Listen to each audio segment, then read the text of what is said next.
Welcome to Praja television news బులెటిన్ల ముందుగా headlines.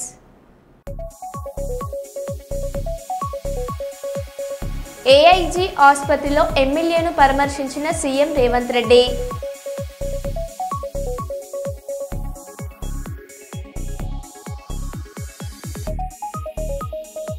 MLA quarters వద్ద మీడియాతో మంత్రి కొండ సురేఖ.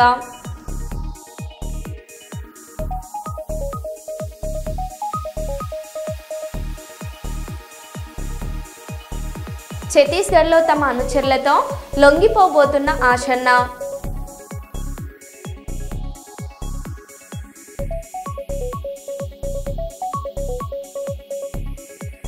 చికెన్ సెంటర్ యజమానిపై యువకులు కత్తులతో వీరంగం.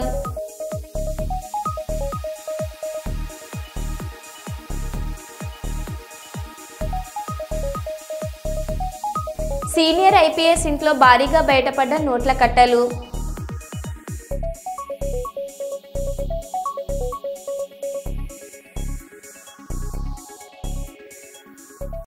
ఇక వివరాల్లోకి వెళ్తే, దీపావళి బాంబుల షాప్ అనుమతికి 10,000 లంచం డిమాండ్ చేసిన ఫైర్ అవినీతి అధికారి సత్యనారాయణ 8,000 తీసుకుంటూ అవినీతి నిరోధక శాఖకు అడ్డంగా దొరికాడు.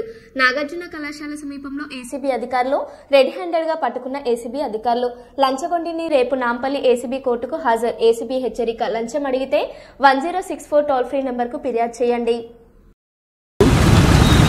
దీపావళి పండుగ సందర్భంగా టెంపరీ క్రాకర్ షాప్ పెట్టడానికి ఒక కంప్లైంట్ స్టేషన్ ఫైర్ ఆఫీసర్ దగ్గరికి అప్రోచ్ అయితే దానికి లైసెన్స్ ఎన్ఓసి ఇవ్వడానికి 10,000 డిమాండ్ చేశాడని మా దగ్గర వచ్చి కంప్లైంట్ ఇచ్చాడు. ఆ కంప్లైంట్ దరఖాస్తు తీసుకొని ఎవరైతే station fire officer Satyanarayana Reddy ఉన్నారో ఆయన అది రెప్యుటేషన్ను యాంటీసిడెంట్స్ వెరిఫై చేస్తే ఆ రెప్యుటేషన్ బాగా ఉన్నట్టు లేదు. తర్వాత ఈరోజు మళ్ళీ ఎవరైతే కంప్లైంట్ మా దగ్గరికి వచ్చాడో ఆయన్ని సత్యనారాయణ రెడ్డి గారి దగ్గరికి ఫోన్లో మాట్లాడిస్తే 10,000 డిమాండ్ చేసిన తర్వాత ఆయన అంతా ఇచ్చుకోలేను అని 8,000కు ఒప్పందం కుదుర్చుకొని ఈరోజు సాయంత్రం ఈ కాలేజ్ గ్రౌండ్లో నేను అక్కడికి వస్తా వెయిట్ చేయని చెప్పి ఈ సత్యనారాయణ రెడ్డి గారు ఆ కంప్లైంట్ దగ్గరికి వచ్చాడు. వచ్చి 8,000 డిమాండ్ చేసిన 8,000 ఆయన బైక్లో ట్యాంక్ కవర్లో పెట్టమని చెప్పి యాక్సెప్ట్ చేశాడు. వెంబటే మేము మా టీములు అన్నీ ఆ దగ్గరలో ఉన్న టీములు ఆయన్ని కస్టడీలోకి తీసుకొని ఆ 8,000 రికవరీ చేసి ఈ ఆఫీస్కు తీసుకొచ్చి కస్టడీ తీసుకొని ఆఫీస్లో రికార్డ్స్ వెరిఫై చేస్తున్నాము. తర్వాత వాళ్ళ ఇంట్లో కూడా సోదాలు నిర్వహించడం జరుగుతుంది. ఈ ట్రాప్ విషయం వాళ్ళ డిస్ట్రిక్ట్ ఫైర్ ఆఫీసర్కి ఇన్ఫామ్ చేసి వారిని కూడా రమ్మని చెప్పాము ఈ ప్రొసీజరల్ ఆస్పెక్ట్ ఏముందో చెప్పడానికి. కాబట్టి ఈరోజు కస్టడీకి తీసుకొని ప్రొసీడింగ్స్ అయిన తర్వాత రేపు కోర్టులో నాంపల్లి కోర్టులో ప్రవేశపెట్టడం జరుగుతుంది.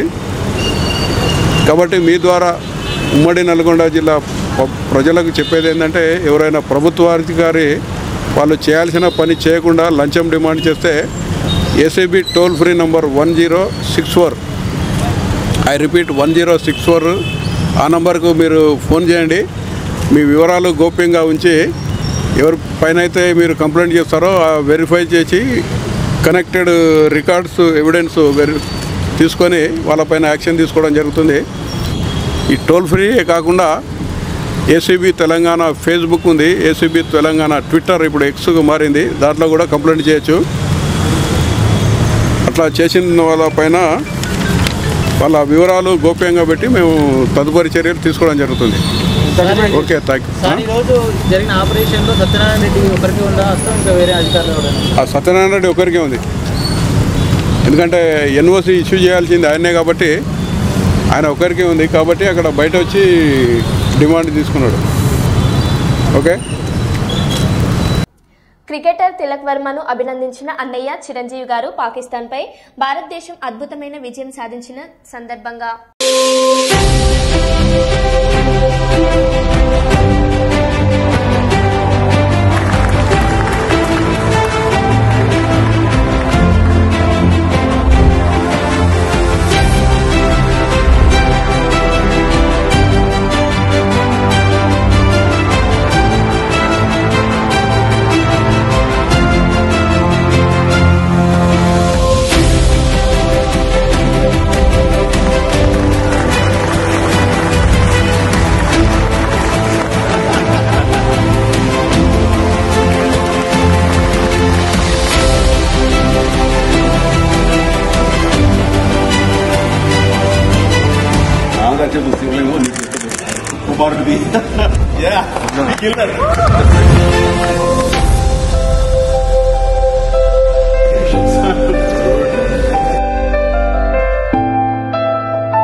బెల్ట్ షాపులు ఎలా నిర్వహించాలి, పోలీస్ అధికారులకు ఎవరికి ఎంత లంచాలు ఇవ్వాలని తెలుగుదేశం నేతలు మాట్లాడుకుంటున్నారు. బాండ్ పేపర్లు రాసుకుని మరీ బెల్ట్ షాపులు నడపాలని చర్చించుకుంటున్నారు. వీళ్లపై ప్రభుత్వం కేసులు నమోదు చేయాలి. మార్గాని భరత్, మాజీ ఎంపీ, వైఎస్ఆర్సీపీ అధికార ప్రతినిధి. సిండికేట్ వ్యాపారం ఎలా చేయొచ్చు అని రేట్లు పెంచుకుని అమ్ముకుందాం, ఇంకొకటేమో బెల్ట్ షాపులు పెట్టుకుందాం. ఏ షాపు పరిధిలో ఉన్న బెల్ట్ షాపులు ఆ ఏరియాలోనే అమ్ముకోవాలి. వేరే ఏరియాలో ఉన్న షాపుల వాళ్ళు ఇక్కడ బెల్ట్ షాపులు పెట్టకూడదు. ఎక్సైజ్ సిఏలని ఇద్దరిని రప్పిద్దాం, వాళ్ళు కొంచెం డబ్బులు ఎక్కువ అడుగుతూ ఉన్నారు.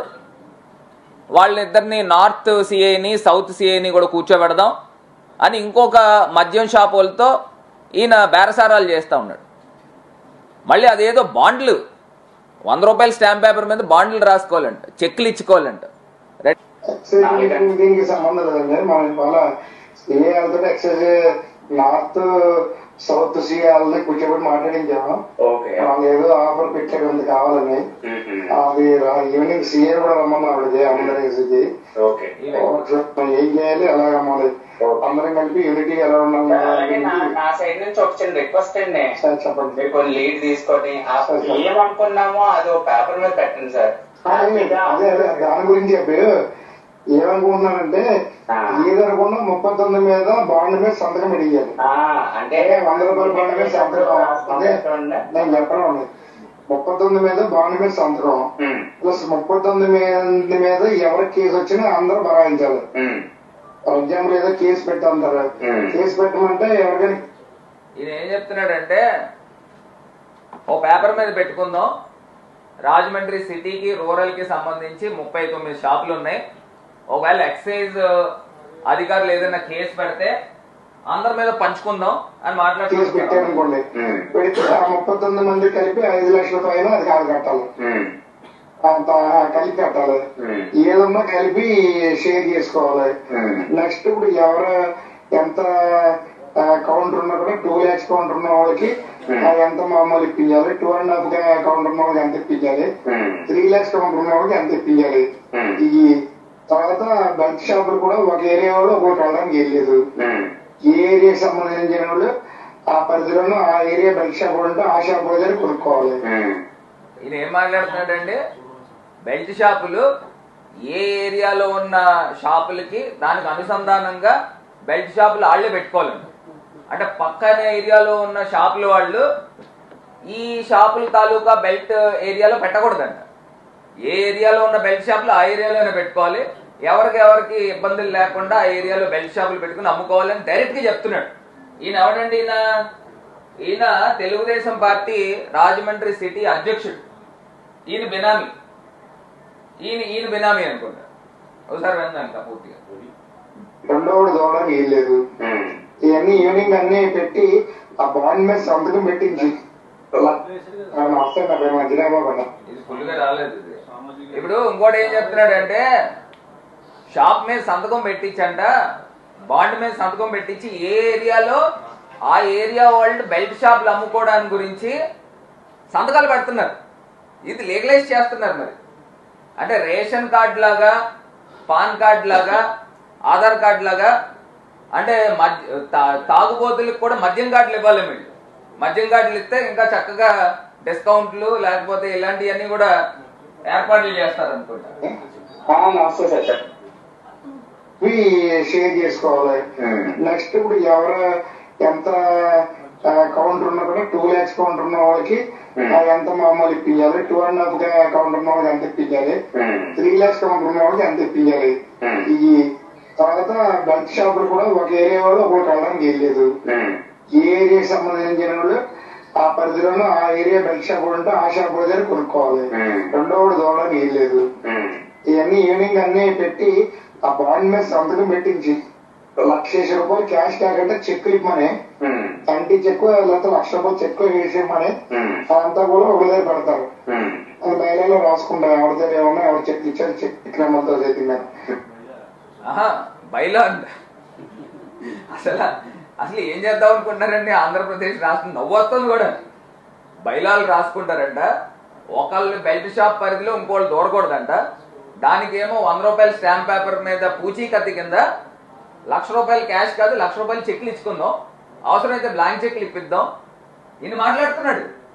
అంటే ఎంత దారుణంగా వీళ్ళు మద్యం వ్యాపారం చేస్తూ ఓ పక్కనేమో కల్తీ మద్యం, ఇంకో పక్కనేమో నకిలీ మద్యం, ఇంకో పక్కనేమో బెల్ట్ షాపులు, ఇంకో పక్కనేమో రేటు పెంచేసుకుని అమ్ముకుందాం, ఇంకో పక్కనేమో సిఏలకు లంచాలు ఇద్దాం. దీంట్లో ఈ లంచాలు ఇచ్చే బాపతిలో ఏపీ ఎక్సైజ్ యాక్ట్ ప్రకారంగా 37A 39/1-2 సెక్షన్స్ కిందన నాన్ బెయిలబుల్ అరెస్ట్ చేయాలి. నాన్ బెయిలబుల్ అరెస్ట్ వారెంట్ తీసుకుని వెళ్ళి ఇమ్మీడియట్ గా, చిత్తశుద్ధి కనుక ఈ ప్రభుత్వానికి ఉంటే, ఈ కూటమి ప్రభుత్వానికి ఇమ్మీడియట్ గా పోలీసులు ఇంటికి వెళ్ళి అరెస్ట్ చేయాలి.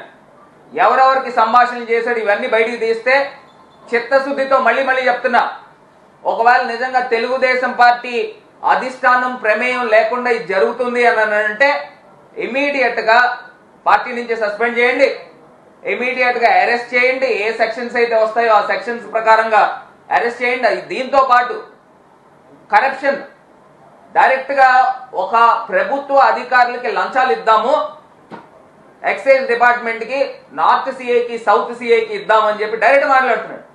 దీనికి బిఎన్ఎస్ సెక్షన్స్ కింద 274, 276 సెక్షన్స్ కూడా దీనికి అప్లికబుల్ అవుతాయి.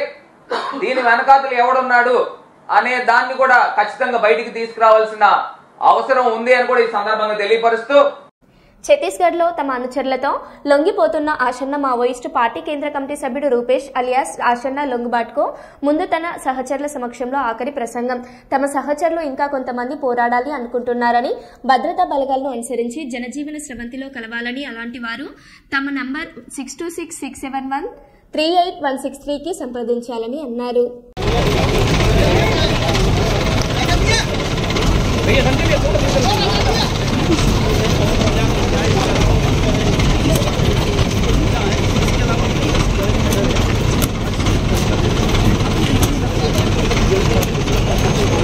बस से तमाम जो माओवादी हैं कभी ये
उनके नए सफर की ऐतिहासिक शुरुआत। नक्सल विरोधी अभियानों के इतिहास में पहली घटना ग्रामीण क्षेत्र में स्थायी शांति और समावेशी विकास की दिशा एक महत्वपूर्ण मील का पत्थर साबित हो।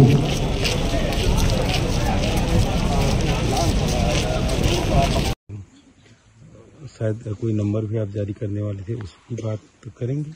हो साथियों को हमारा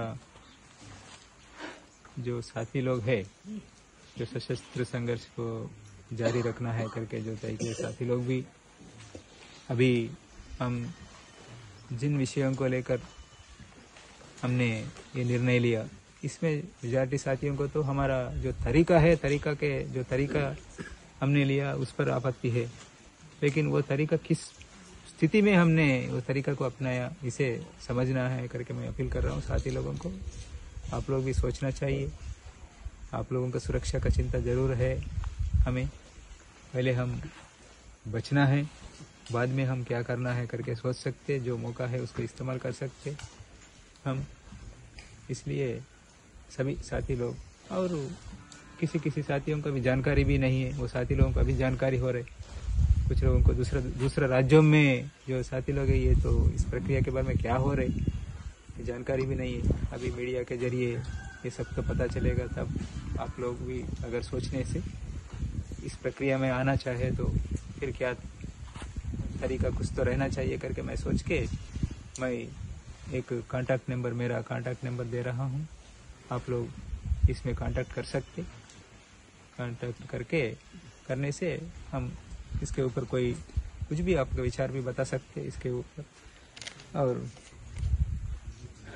इस प्रक्रिया में आना चाहिए तभी आप लोग कांटेक्ट करने के लिए मैं नंबर दे रहा हूँ।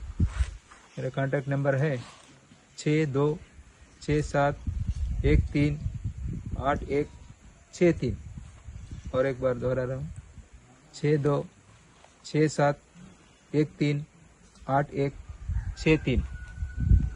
इस पर आप लोग कांटेक्ट कर सकते, संपर्क कर सकते, मुझे ऐसा कोई कॉमरेड्स कांटेक्ट कर सकते करके मैं आशा कर रहा हूँ, साथियों से अपील भी कर रहा हूँ।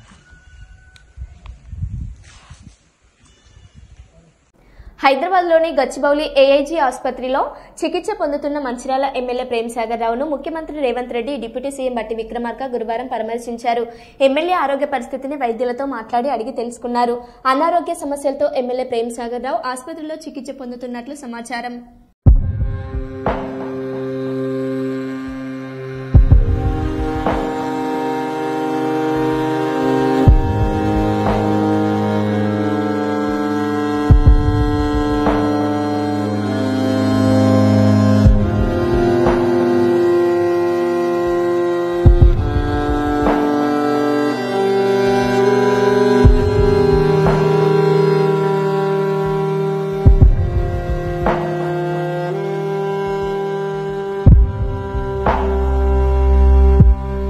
పంజాబ్లోని రోవర్ range DIG 2009 batch IPS Harcharan Singh బుల్లార్ను సీబీఐ అరెస్ట్ చేసింది. ఫిర్యాదుదారుడి నుంచి లంచం డిమాండ్ చేసిన కేసులో హరిచరణ్ సింగ్ ఇంట్లో సీబీఐ అధికారుల సోదాలు జరిపారు. సోదాల్లో భారీగా నోట్ల కట్టలతో పాటు బంగారు ఆభరణాలు బయటపడ్డాయి. ప్రస్తుతం రోవర్ రేంజ్ డీఐజీగా పనిచేస్తున్న సదరు అధికారిని ఓ ప్రైవేట్ వ్యక్తితో కలిసి లంచం తీసుకున్న కేసులో అరెస్ట్ చేసినట్లు సీబీఐ అధికారులు తెలిపారు. ఓ కేసు విషయంలో ఫిర్యాదుదారుడి నుంచి 8 లక్షలు డిమాండ్ చేసినట్లు సీబీఐ బృందం తెలుసుకుంది. ఈ క్రమంలోనే చండీగఢ్లోని సెక్టర్ 21లో డీఐజీ తరపున లంచం తీసుకుంటున్న వ్యక్తిని రెడ్ హ్యాండెడ్ గా పట్టుకుంది. అనంతరం డీఐజీని అదుపులోకి తీసుకుని చండీగఢ్, పంజాబ్లలోని అతడి ఇళ్లలో సోదాలు చేపట్టింది. సోదాలలో ఐపీఎస్ అధికారి ఇంట్లో 5 కోట్లకు పైగా నగదుతో పాటు కిలోన్నర బంగారు ఆభరణాలు, స్థిరాస్తులకు సంబంధించిన పత్రాలు, మెర్సిడైజ్, ఆడి వంటి ఖరీదైన 2 కార్లను స్వాధీనం చేసుకున్నారు. 22 లగ్జరీ వాచ్లు, లాకర్ తాళాలు, 40 లీటర్ల దిగుమతి చేసిన లిక్కర్ బాటిళ్లు, పలు ఆయుధాలను సీజ్ చేశారు. హైదరాబాద్ పాత బస్తీలో కల్తీ తేనె తయారీ గుట్టురట్టు. కల్తీ తేనె తయారీ కేంద్రాలపై పోలీసులు దాడులు. 100 లీటర్ల కల్తీ తేనె స్వాధీనం. 2 కార్లు సీజ్. 3 నిర్వాహకులను అరెస్ట్ చేసిన పోలీసులు.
కర్నూలు సభలో ప్రధాని నరేంద్ర మోదీ దేశంలో ఇంధనం విప్లవానికి ఏపీ ప్రధాన కేంద్రం సీఎం చంద్రబాబు నాయుడు నేతృత్వంలో శ్రీకాకుళం నుంచి అంగుల్ వరకు 1730 కోట్ల వ్యయంతో నేచురల్ గ్యాస్ పైప్లైన్ ప్రాజెక్టు ప్రారంభించబడింది. देश की इस एनर्जी रिवॉल्यूशन का एक बड़ा केंद्र हमारा आंध्र प्रदेश है. चंद्रबाबू के नेतृत्व में आज यहां श्रीकाकुलम से अनुगुल तक नेचुरल गैस पाइपलाइन प्रोजेक्ट शुरू हुआ है. ये पाइपलाइन लगभग 15 लाख घरों को गैस सप्लाई देगी. మిత్రులారా, దేశంలో ఈ ఇంధన విప్లవానికి మన రాష్ట్రం ఆంధ్రప్రదేశ్ ఒక ప్రధాన కేంద్రంగా ఉంది. మన ముఖ్యమంత్రి వర్యులు చంద్రబాబు నాయుడు గారి నేతృత్వంలో ఈ రోజు శ్రీకాకుళం నుంచి అంగుల్ వరకు సహజ వాయువు పైప్ లైన్ ప్రాజెక్టు ప్రారంభించబడింది. ఈ పైప్ లైన్ సుమారు 15 లక్షల ఇళ్లకు గ్యాస్ సరఫరా కూడా చేయబడుతుంది. ఈ నెల 10న నిరుపేద కుటుంబానికి చెందిన మీసేవ నిర్వాహకుడు కోట చిరంజీవి దారుణ హత్యలోని నిజాన్ని నిగ్గు తేల్చాలని తెలంగాణ రాష్ట్ర నేతకాని మహా సంక్షేమ సంఘం Ramagundam municipal corporation నేతకాని committee demand చేసింది. గోదావరికని ప్రెస్ క్లబ్ లో ఈ రోజు జరిగిన ప్రెస్ మీట్ లో సంఘం రాష్ట్ర ఉపాధ్యక్షులు కామెర ప్రకాష్ మాట్లాడారు. జరిగిన దారుణ హత్య ఏదైతే ఉందో సెంటనరీ కాలనీలో మీసేవ నడుపుతున్న కోట చిరంజీవి గారు, ఆయన భార్య కూడా ఒక 2 సంవత్సరాల క్రితం చనిపోయింది. అమ్మ నాన్న కూడా చనిపోయారు. ఆయనకు ఒక బాబు ఒక పాప ఉంది. ఆయన ఒక నిరుపేద కుటుంబం నుంచి వచ్చినటువంటి వ్యక్తి. ఆయన మీసేవ పెట్టుకొని నడుపుతున్న క్రమంలో సంధ్యారాణి అనే ఒక అమ్మాయి, వాళ్ళిద్దరికి ఎలా పరిచయం అయిందని మనకు తెలియదు. మీడియా కథనాలు వచ్చిన తర్వాతనే ఇవన్నీ కూడా మనకు బహిర్గతమైనాయి. కానీ ఆమె సమైక్యాలు ఏదో పనిచేస్తుందని విన్నాను. ఆ విషయం కూడా మనకు గత 4-5 రోజుల నుండి వార్తాపత్రికల్లో వస్తుంది. ఆ విషయం కూడా పోలీసు అధికారులు కూడా వెల్లడించారు. మనకు గోదావరికని గాంధీగిరి వార్తల్లో కూడా వచ్చింది. కానీ వాళ్ళకి ఏం జరిగిందేమో తెలియదు. కానీ కూర్చొని మాట్లాడుకోవాలి, అంతేగాని పిలిచి ఇంటివి మళ్ళీ అక్కడికి పిలుచుకున్నారా మరి ఏమన్నదంటే మనకు అదొక విచారణ చేస్తే కానీ మనకు తెలుస్తుంది. ఏదైతే ఇప్పుడు చిరంజీవి గారి మొబైల్ ఉందో అదేవిధంగా సంధ్యారాణి గారి మొబైల్ కూడా వాళ్ళు కష్టంలో తీసుకొని ఆ కాల్ డాటా అంతా తీసి నిజాలను తేల్చాలని మేము నేతకాని మహర్ సంక్షేమ సంఘం నుండి డిమాండ్ చేస్తూ ఉన్నాం. ఇప్పుడు బాధితుడు చనిపోయినందుకు అది వాళ్ళు కూర్చొని మాట్లాడుకుంటే చాలా సింపుల్గా అయిపోయేటువంటి విషయాన్ని వాళ్ళు దాన్ని పక్కదో పట్టించి అతన్ని పిలిచిందా మరి ఈయన పోయిందా ఏమన్నది ఖచ్చితంగా మాకు దాన్ని నిజాలు తెలుసుకోవాలి. ఫాస్ట్ ట్రాక్ కోర్టు ఏర్పాటు చేసి మనకు సిట్టింగ్ జడ్జితో తగిన విచారణ జరిపించి ఆ నిందితులకు కఠినాతి కఠిన శిక్ష పడే విధంగా వాళ్ళు కృషి చేయాలని చెప్పి మేము డిమాండ్ చేస్తా ఉన్నాం. అదే హైదరాబాద్ జూబ్లీ హిల్స్ ఓటర్లుగా స్టార్ హీరోయిన్లు ఫేక్ ప్రచారంపై ఈసీ సీరియస్. టాలీవుడ్ హీరోయిన్లు రకుల్ ప్రీత్ సింగ్, సమంత, తమన్నా జూబ్లీహిల్స్ నియోజకవర్గం ఓటర్లుగా ఉన్నట్లు సోషల్ మీడియాలో ప్రచారం. ఈసీ ప్రతిష్ట దిగజార్చేలా ప్రచారం చేయడంపై పోలీసులకు ఫిర్యాదు. అటు టాలీవుడ్ హీరోయిన్లు పేరుతో ఓటర్ స్లిప్ల అంశంపై విచారణ చేపట్టిన హైదరాబాద్ జిల్లా ఎన్నికల అధికారులు.